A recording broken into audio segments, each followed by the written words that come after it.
Alright, that's 3 videos in this series down, but we still got over a dozen more to go. I've already discussed what the top 10 bestest songs of 2000 to 2002 are. Now let's talk about what they were for 2003. One thing I discovered listening through all the Billboard Year-End Hot 100 songs for 2003 was how 2003 was both a better and a worse year for mainstream music than I anticipated. I went into listening through the eligible songs for this year a little more blind than I was for the past 3 years in this series. I hadn't heard quite as many of the songs from the 2003 year-end list beforehand as I had for the list for the first 3 years of the 2000s. In fact, only about half of the songs I picked for this Best Hits Songs list I know for sure I had fully listened to prior. The other half I only had heard clips of, covers of, or never heard before in any capacity. That's compared to the previous 3 lists where I can confidently say that I had heard 8 of the songs I chose prior to listening through the year-end lists. I said I am fairly familiar with the music of the late 90s to early 2000s, but 2003 arguably isn't part of the early 2000s. I know that's an arbitrary line, but I think 2003 is around the time that the early 2000s transitioned into the mid-2000s. By this point, teen pop was definitely no longer mainstream. Most of the boy bands and girl groups from the late 90s to early 2000s had broken up or gone on hiatus, and we started to see a lot more hip-hop on the charts. This was around the time rappers like 50 Cent, Lil Jon, and Chingy broke out, and even rappers who were already famous before 2003 like Eminem, Jay-Z, Ludacris, and Nelly were also huge around this time. In particular, this is when crunk music started to emerge on the scene. Most of you know that, with a handful of exceptions, I really don't like most mainstream rap. I find a lot of it to have grating production, annoying vocals, and generic lyrics. Rap/hip-hop is always the most represented genre in all of my worst hit songs lists for that reason. Due to the abundance of rap on the 2003 year-end Hot 100 list, I honestly have enough material to do a top 10 worst hit songs of 2003 list. If you recall, for my videos talking about the best hit songs of 2000 and 2002, I did reveal what the worst hit songs of those years were, but I only listed the top 5 worst. That's because I genuinely didn't think there were 10 songs bad enough on those year-end lists to be called the worst. 2003, however, was the first year where I did have at least 10 songs as contenders for the worst hit songs of 2003 and could do a top 10 worst hit songs video for. Now, I'm not going to be doing a top 10 worst hit songs of 2003 video, but if you are curious to know what songs I put on that list, here you go.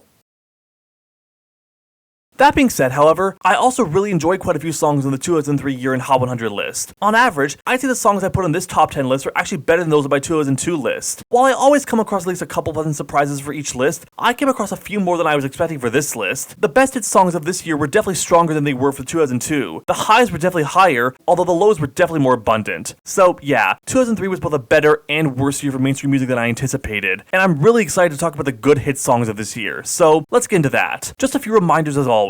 Only the songs that debuted in the 2003 Billboard Year-End Hot 100 list are eligible. Go check out the previous videos in this series if you haven't yet to avoid spoilers, and this list is just my opinion. Don't get upset at me if you don't agree with my picks or their ordering. Okay, without further ado, let's kick this list off with number 10. Is your heart still mine? I wanna cry sometime. I miss you. Well, we're starting off this list with a bit of a low point. This was the lead single from Aaliyah's posthumous compilation album, I Care For You, released a little over a year after her early tragic death in 2001. It's also my first time talking about an Aaliyah song in this series, as none of her previous hits made any of my previous best hit songs lists for 2000 and 2002. And no, this isn't because her death made me appreciate all her music released after. This is just the first hit of hers in this series that I genuinely think is top 10 best material. This song was actually recorded for her third and ultimately final self-titled album, but didn't make the cut. And while I can see some people seeing the release of her recordings after her death to be disrespectful and a form of grave robbery, similar to many other posthumous releases that have come out over the past decade, I'm actually glad the song was eventually released as a single, as it's a fantastic R&B song with a gentle guitar, light percussion, and a bird-chirping sound that helps the song sound more serene. And then we have Aaliyah's soft vocals, which admittedly aren't the most distinctive, and certainly don't match the pipes of someone like Mariah Carey, but still fit the tender R&B nature of the production. In the song, Aaliyah sings about her high school lover, whom she drifted apart from after they went to college, and still misses them, and is wondering if they can come back. Do they still care about her?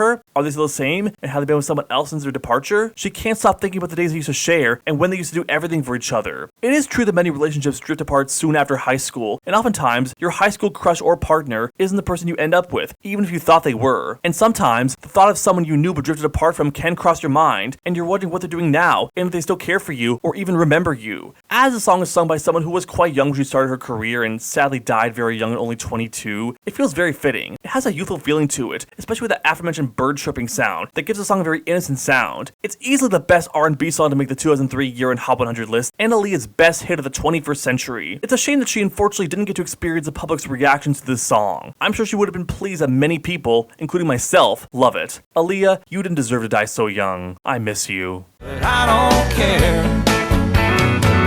It's 5 o'clock somewhere. Hey look, it's Alan Jackson again. If you recall, he topped my 2002 video with Where Were You When the World Stopped Turning? Well, here we got a song that couldn't be any more different from that song if it tried. This time, instead of a country ballad about a tragic event that makes the listener think long and hard, we got a fun, upbeat country song where Alan Jackson thinks about wanting to relieve himself from work by having a drink. Jackson is feeling stressed and exhausted from the hard work. Time feels like it's moving slow, he hasn't had a day off in over a year, and his boss is pushing him to his brink, and he feels like telling him off. But instead, he decides to turn in for the day and go to the bar and have a drink. Who cares if it's only 12:30 and his workday isn't technically over? It's 5 o'clock somewhere in the world. He's tired and just wants a little me time after being overworked. He might as well take a long lunch break that takes the whole rest of the day. He might have to put up with some anger from his boss tomorrow morning for basically slacking off half the day, but given how good it feels to take it easy after so many restless work days, it's definitely worth it. It's not outright saying you should slack off at work. It's saying that sometimes it's okay to let loose and have a break when you've been tirelessly working for so long and you feel like you deserve it. However, Alan Jackson isn't the only singer here. On the bridge, Alan Jackson asked what Jimmy Buffett would do, and just then, Jimmy Buffett comes into a cheering applause and sings the chorus himself before the two of them duet and sing the chorus. That audience we hear in the second half of the song makes it feel like it's being performed live at a bar at the song's setting, and the song ends with the two of them having a little casual conversation before Buffett says they should get out of here. Perfect way to end the song. He even references his 1977 hit Margaritaville in that outro. Speaking of which, this was Buffett's only other year-end hit besides Margaritaville, and his second highest charting song on the Hot 100 after that one, peaking number 17. That also makes it Jackson's highest charting song of his entire career. And while certainly not as emotionally resonant as Where Were You When the World Stopped Turning, It's 5 O'Clock Somewhere is a very fun, upbeat song about drinking away your stress and troubles. That upbeat guitar melody fits with the lyrics, and also gives me the imagery of the sun setting, which is going to happen not long after it hits 5 o'clock, whoever in the world's that time. All in all, great song.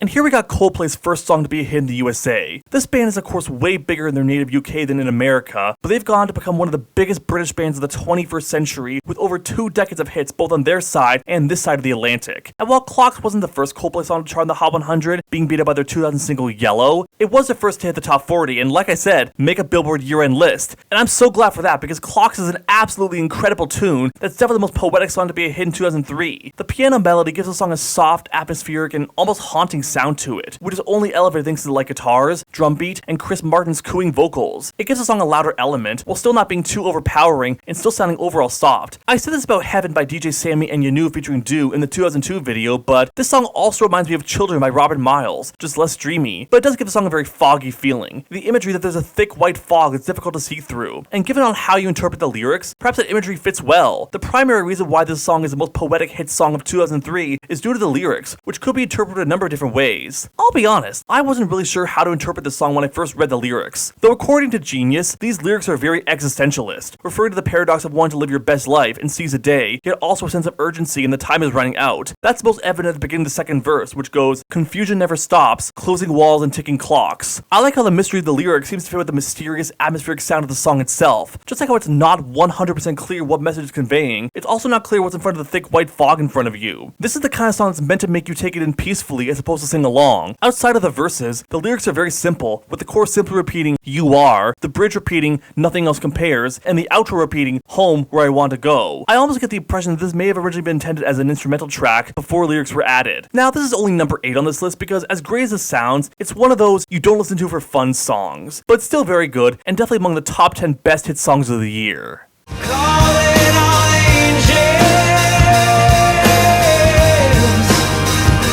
I did do a bit of rearranging for the songs in the bottom half of the top 10. This song was originally number 6, and Clocks was originally number 7. But after some re-listens, I decided another song was a bit better than both of them. Don't get me wrong though, Calling All Angels by Train is still a good song. Maybe not quite as good as Drops of Jupiter Tell Me from the 2001 list, but like that song, it's another atmospheric pop rock song that also has a bit of an outer spacey feel to it. Although there aren't any explicit space references in the lyrics like the previous hit had, I do still feel like that soft backing piano, most prominently heard in the intro and on the chorus, gives the song a looking up to the night sky sort of feeling. And when Pat Monahan says that he needs a sign to let someone know they're here, how lines are being crossed over the atmosphere on the first verse, and need to know that things are going to look up, it doesn't give me the feeling of someone looking up to the sky. He's looking up to heaven for a sign, hoping things will look up, like how he's currently looking up and seeing those lines cross over the atmosphere. And on the chorus, he sings a title lyric about how he's calling all angels. Again, it really gives me the feeling of looking up to the heavens, waiting for angels to descend. However, it's not a song that tries to sound soft and heavenly, like a song from an angel. It still sounds earthly, but but is hoping to attract an angel. It still remembers its more rocky sound with the guitars and drums. It helps give the song a very anthemic sound, but yet the soft piano and catchy melody still give it that softer element that makes it feel a bit more like a hymn. It's certainly not as poetic as the previous song on the list, but it's going for a very different sound than that one. Its catchier melody and Monahan's voice that belts more than Chris Martin's helped elevate it above Clocks, even if you could argue it's not as lyrically complex or artsy as that one. After all, this is simply a song about wanting your partner to assure you that they're there, even when it feels like things are going south, and not giving up if your partner does the same. Not the most original or interesting lyrics for a song, especially from a band like Train. I could see a good argument as to why Clocks is a better song, but unlike that song, this is a song that I can listen to for fun and go back to more easily regardless of my mood. Like I mentioned, even before I rearranged the song's orders, Calling All Angels was still higher than Clocks. It's also one of the best songs of the year that I'm calling all my subscribers to listen to. It was 1970 something in the world that I grew up in.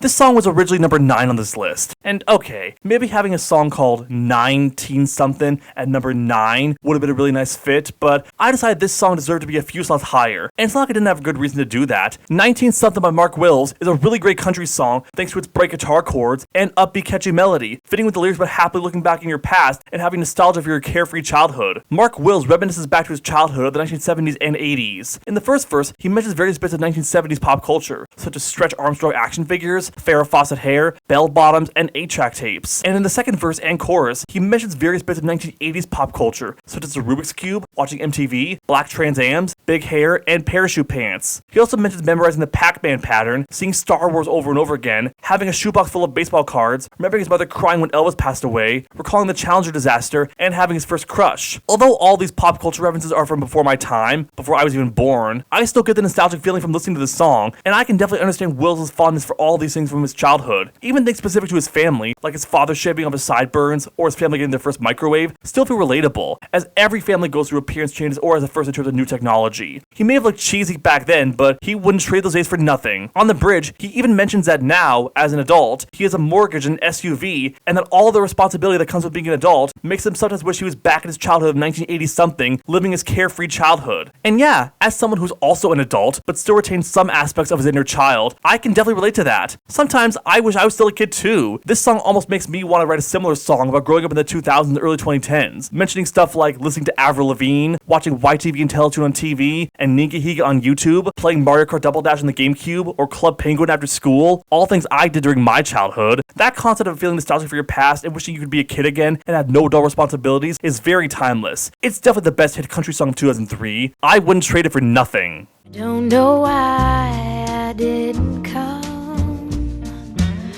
Just like Where Were You When the World Stopped Turning, this is another song that appeared very low on the year-end list and was honestly right on the line of missing the list altogether, as it was caught in between the winters of 2 years. But like the former song, I'm incredibly glad the song just squeezed onto one of the lists. Don't Know Why by Norah Jones is a very smooth, down-tempo jazz tune, accompanied by a light piano and some light drums. It sounds like a song that you hear sung in a fancy restaurant, or perhaps at a poetry reading to an audience of beatniks snapping their fingers along to the music. And those ooh backing vocals are really the cherry on top. It's definitely a song that sounds like it was performed live on a stage, with a spotlight on the singer, with someone playing a live piano near the stage. You could give the song to Frank Sinatra or Tony Bennett, and this song would have retained its lo-fi, smooth, jazzy sound. It definitely makes me want to bob my head or tap my foot to it, yet it's not a song you dance to, but just listen to. Despite slow tempo and soft sound, it's not boring. Relaxing is a better word to describe it. I can imagine the song putting someone to sleep, but I mean that in a good way. Norah Jones' voice, which is just as soft as the song itself, is perfect for singing lullabies. It's very calming, and it sounds very nice. Not only is it simple in the instrumentation,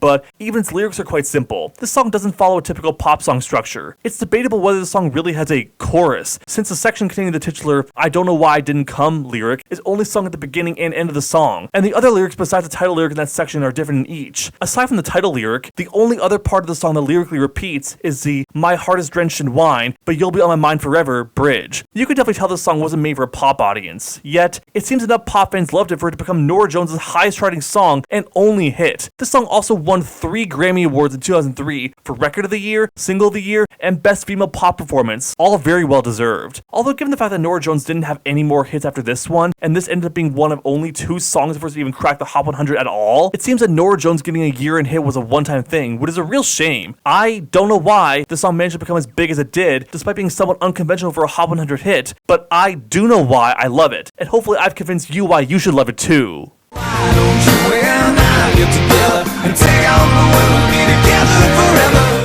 Oh man, I'm excited to talk about this one. So in 1999, Santana released the album Supernatural. That album is considered to be the band's comeback album after about 2 decades of their popularity dying down after the 70s. The album featured numerous collaborations with contemporary artists, including Smooth featuring Rob Thomas of Matchbox 20, which I already talked about in the Best Hit Songs of 1999 video, and would go on to be not only Santana's biggest hit ever, earning them the first ever #1 song, but one of the biggest Billboard hits of all time. And Maria Maria, featuring the product G&B, just like Smooth, would also end up being a #1 hit as well. Well, riding out that huge wave of success, Santana released their next album Shaman in 2002, featuring even more collaborations with contemporary artists, one of which was this song, Why Don't You and I. Now it's worth mentioning that the original version of Why Don't You and I on Shaman featured Chad Kroeger of Nickelback. However, the version that ended up being released as a single and became a hit in 2003 was a re-recorded version featuring a different rock band singer, Alex Band from The Calling. And you know, I'm actually glad they decided to have someone else sing this song, since I actually do prefer the Alex Band version. Kroeger's voice on his version honestly sounds kind of bored, and this song might have not made this list if it was his version. I can definitely see why they replaced him. Band's voice actually belts a little more, and he sounds more enthused. Like I said when I talked about Wherever You Will Go in the 2002 video, his voice does sound like a less gravelly Chad Kroeger. And for a song about being nervous to express your love to someone, and the words not coming out right, and finally deciding what you're gonna say, but still being too shy to say it certainly makes the most of it thanks to the upbeat catchy melody and Latin rock sound. Carlos Santana, just like he did in Smooth, continues to knock it out of the park with his incredible guitar, especially with his solo on the bridge. Every guitar lick he plays just sounds phenomenal, and it's so effortlessly enticing, certainly more so than the song's protagonist. Of course, he doesn't quite overshadow Alex Band, who still carries the lyrics. Shame that this and Wherever You'll Go was only year-end hits. I wish Our Lives, the lead single from The Calling's 2004 album 2, had also been a hit, but I'm glad he had 2 great hits that are each among the top 5 best songs of the year they were popular in. It's another great hit for Santana, even if it's not as amazing as Smooth. But if you could believe it, it wasn't even Santana's best hit of 2003. You wanna know what was?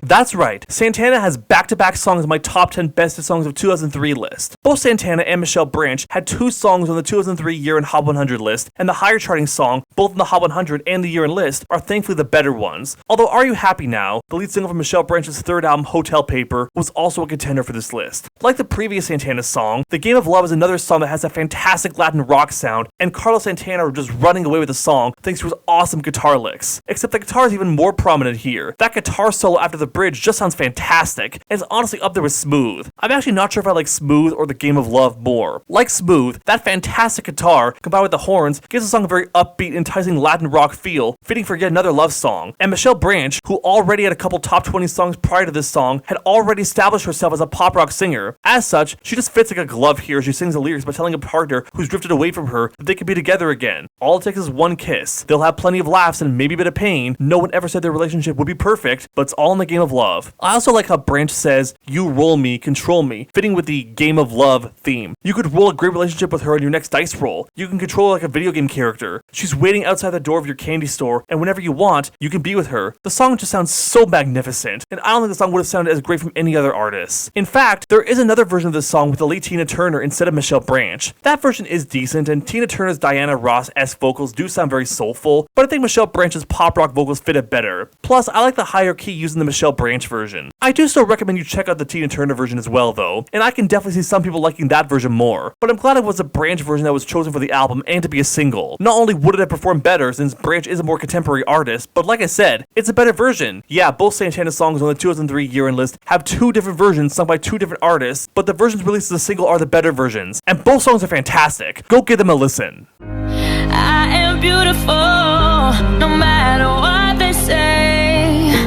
Here we are at the penultimate best hit song of 2003, and who better to give us a second best hit of the year than a person with some of the most incredible pipes of any mainstream singer of the 2000s. That's right, we got Christina Aguilera, solo this time, carrying the song by herself. And is it any surprise that she sounds magnificent on this song? She is a phenomenal singer, and she just sounds so incredible here. Her soulful voice fits an operatic song like this one, and given that this is a self-empowerment anthem, of course her voice, which sounds just as empowering as the song itself, fits perfectly. Christina Aguilera sings about feeling insecure, depressed, and ashamed of herself, but then sings about how she's beautiful no matter what anyone says about her. Words can't bring her down. It's a song that feels very universal and can be relatable to anyone who has self-doubt in any way. Whether someone is clinically depressed, been the victim of bullying or prejudice, or feels like a misfit in some way, that inner feeling of being insecure, but ultimately rising above it, and not letting anyone make you feel bad about yourself is one that anyone can relate to. The LGBTQ+ community in particular have embraced the song as a pride anthem, especially since the song's music video features a gay couple and a trans woman. But anyone, regardless of gender or sexual orientation, can relate to the song in any way. It's a song designed to lift your spirits, but in a more empowering way than a cheerful way. It may not be as immediately obviously uplifting as, say, Bring It All Back by S Club 7, but it is still uplifting in the sense that it makes one embrace themselves and not letting others put them down. The song starts off with that soft piano melody that sounds like something you hear on a rainy day, but the slow crescendo that builds up over the course of the song, thanks to the added strings, drum beat, and Aguilera belting her vocals more, give the impression of the sun shining through the dark clouds, as if it's giving hope and inspiration to the person feeling down. I also like how each time the chorus is sung, the pronoun changes. On the first chorus, it's I am beautiful no matter what they say. Then the second verse, it's you are beautiful, and finally, we are beautiful on the last chorus. This helps to showcase how it's a song not just for Aguilera as a narrator, but anyone. No matter what anyone says about you, despite how depressed you feel and how much crap you made to put up with, you are beautiful. Don't let anyone bring you down. Before I listened through all the eligible songs for this list for this video, I actually predicted that this was going to be my number 1. However,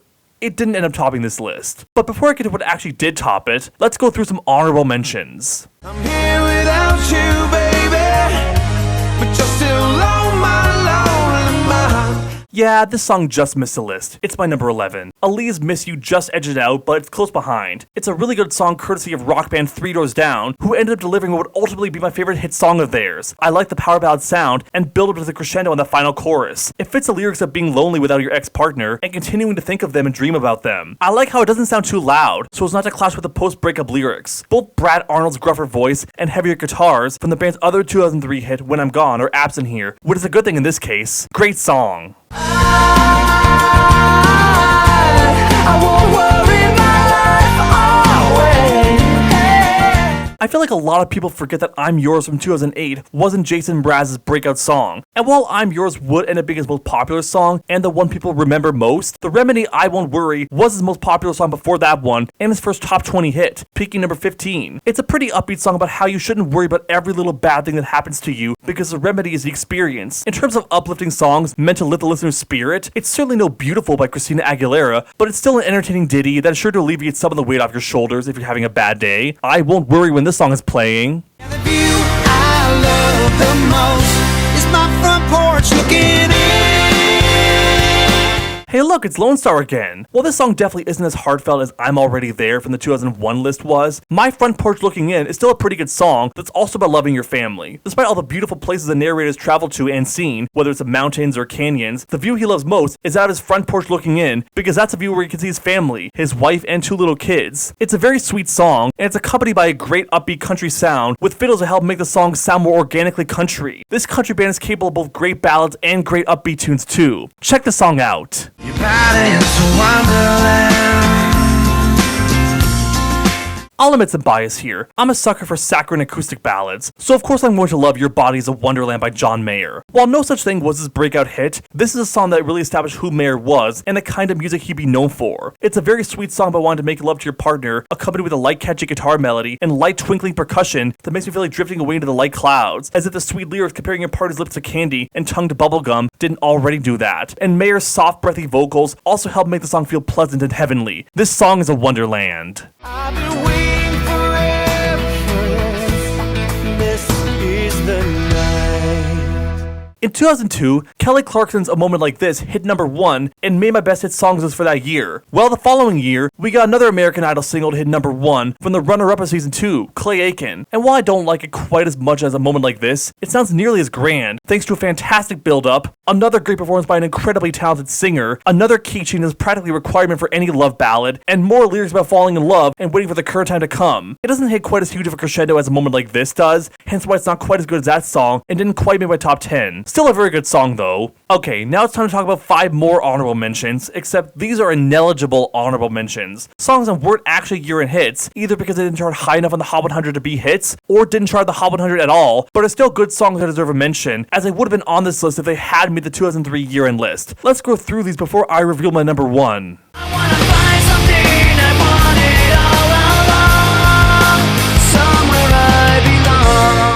I told you I'd be talking about some more Linkin Park songs in this series that are even better than In the End. Somewhere I Belong was the lead single from the band's sophomore album Meteora that unfortunately didn't chart high enough to make the year-end list. That's a shame because it's a great new metal/rap metal song with some great rapping from Mike Shinoda, the late Chester Bennington's emotional vocals that thankfully never sound grating, rocking guitars, a catchy melody that can easily appeal to pop fans while still appealing to the early Linkin Park fans, and lyrics by wanting to let go of the pain and insecurities you feel and want to belong in this world. It should have belonged on the 2003 year-end list. Why not take a crazy chance?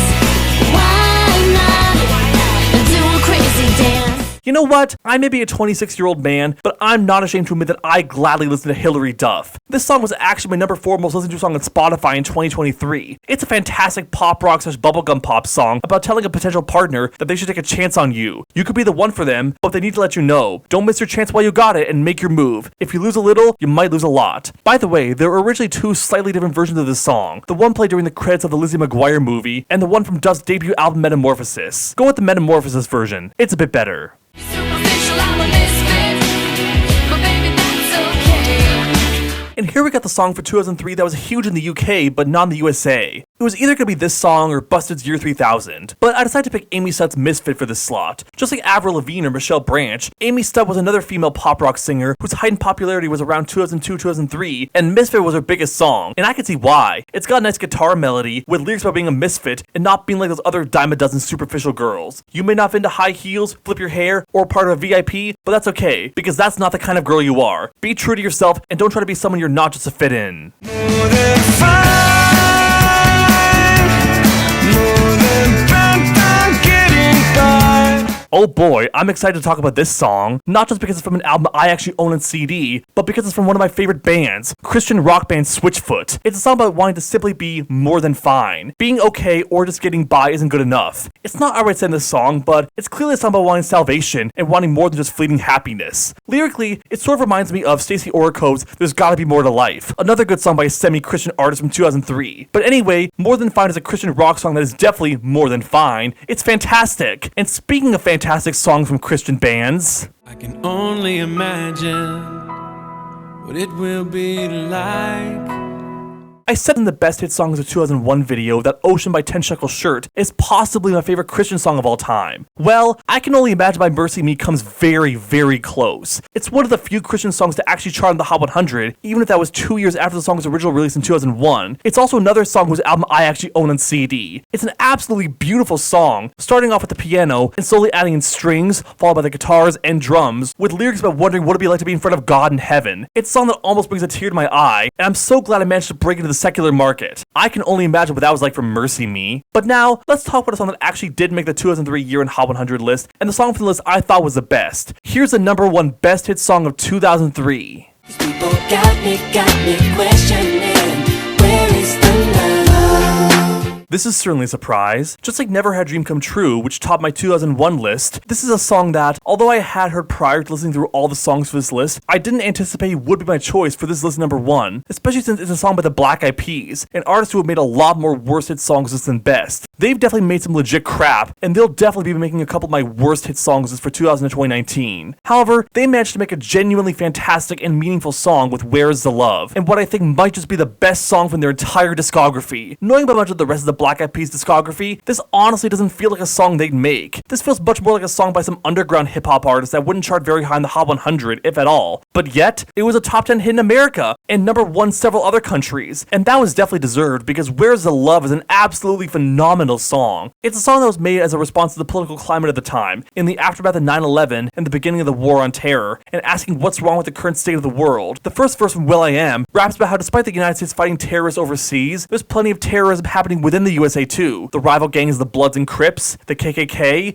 even the people in charge of the CIA can be considered terrorists due to all the controversies surrounding the agency that I won't be getting into here. He then goes on to say that loving only people of your own skin color leads to discrimination, which leads to outright prejudice, which leads to outright violence, which has definitely been proven true time and time again with various white supremacist groups like the aforementioned KKK. Yet that isn't, or rather wasn't back in 2003 when the song came out, being covered nearly as much as the Iraq War, for instance. The latter of which almost feels like a distraction from the former. Then on the second verse, Taboo who raps about countries dropping bombs on other countries and children dying young, and even suspecting that there's an ulterior motive for the war on terror that isn't actually stopping overseas terrorism. He asked that if love and peace are so strong, why is this happening? Our leaders seem to be making wrong decisions and not showing empathy toward others. Then in the third verse, Apple Diab raps about how some people only care about making money and how misinformation and negative images shown by the media is poisoning people's minds and making them support such atrocities happening in the world, perhaps unknowingly. And he questions the values of humanity and how there doesn't seem to be fairness or equality, but rather spreading animosity toward others. And then we have the chorus, sung by an uncredited Justin Timberlake, that reiterates the fact that people are killing others, including children. He then prays to God for guidance, since after all, nobody seems to be spreading love like Jesus told us to. They may claim to do that, but they're not practicing what they preach. Despite the song coming out over 2 decades ago, it's a song whose message still rings true to this day and feels oddly resonant. When you read or watch the news and learn about or see some awful current event happening right now, it makes you wonder, where's the love in this world? How can this possibly be happening? Although the song came out during the Iraq War and is clearly mainly inspired by that, this song's overall message can be applied to any horrible current event, whether it's an ongoing war in another country, or a mass shooting, or gang violence, or a humanitarian crisis, etc. There are some lines that do definitely date the song to the 2000s, and you could argue it does get a bit conspiratorial, especially with the implication that the Iraq War had an ulterior motive, but the main point of the song still holds true. It reminds me quite a bit of Where Were You When the World Stopped Turning, which topped my Best Hit Songs of 2002 list, which was also a song that responded to a horrible current event and talked about how we need more love in this world. Where Is the Love is definitely a much different song lyrically than that song though, as is a lot more explicitly political, but its core message is very similar. These lyrics are very well written, and the Black Eyed Peas has some great flow when they rap their verses. It's one of the very few rap/hip-hop songs that I genuinely really like, which is quite unusual for me to say, given that I made my thoughts on most mainstream hip-hop very clear in my worst hit songs videos. Despite its politically charged lyrics, the moderate tempo, light falsetto vocals from Justin Timberlake on the chorus, strings in the background, and major key sound still make it sound happy, despite its lyrics being anything but. Yet it doesn't clash with the lyrics at all. It gives the song a hopeful sound, as in, we don't have to live like this. We can show love toward one another and not hate our neighbor or drop bombs on them. The lighter sound definitely makes it more digestible for mainstream audiences to enjoy, despite the heavy lyrics. All that contributes to a fantastic, meaningful song with a message that we still need today, and for all that, it's earned my pick for the #1 best hit song of 2003. It may not seem like there's much love in this world, but I certainly have a lot of love for this song, and I hope you'll love it too. And that's the top 10 best hit songs of 2003. Thanks for watching, everyone. I'll see you all very soon for the best hit songs of 2004 video. Stay tuned for that, and see you later.